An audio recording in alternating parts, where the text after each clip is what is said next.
Well, hello and welcome to another weekly legislative report. I'm State Representative Eric Harris representing Edmond in the Oklahoma House of Representatives. So let's talk about what happened during the second week of the first session of the 60th Oklahoma Legislature. Well, as I mentioned last week, we're in the process of hearing bills in committee. I serve as Vice Chair of the Judiciary Criminal Committee, and that's the committee that's responsible for vetting and reviewing bills that impact Oklahoma's criminal law. I chaired that committee this week and heard a lot of bills that impact our state. I want to tell you about a bill that I'm sponsoring. It's House Bill 2622. In short, it allows cities, municipalities, to declare a property a public nuisance quicker if there's drug trafficking, human trafficking, or sex trafficking.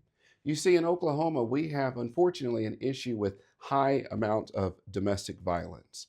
And oftentimes domestic violence is associated with trafficking as well. My bill streamlines the process and allows a city to move quickly on declaring a property a public nuisance so we can stop unlawful activity from taking place in our neighborhoods. So the other bills that I'm sponsoring are still making its way through the committee process. That nuisance bill made its way out of the Civil Judiciary Committee and will be soon heard by the Public Safety Oversight Committee.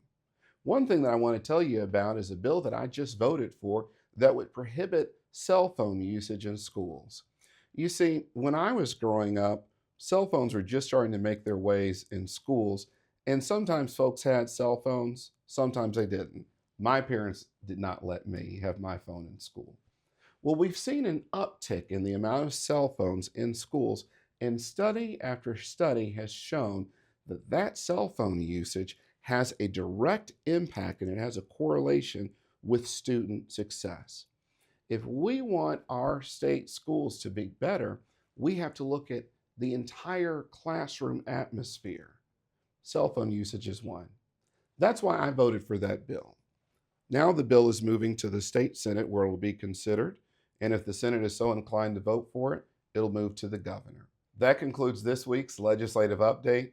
As always, I'm honored to serve you in the People's House.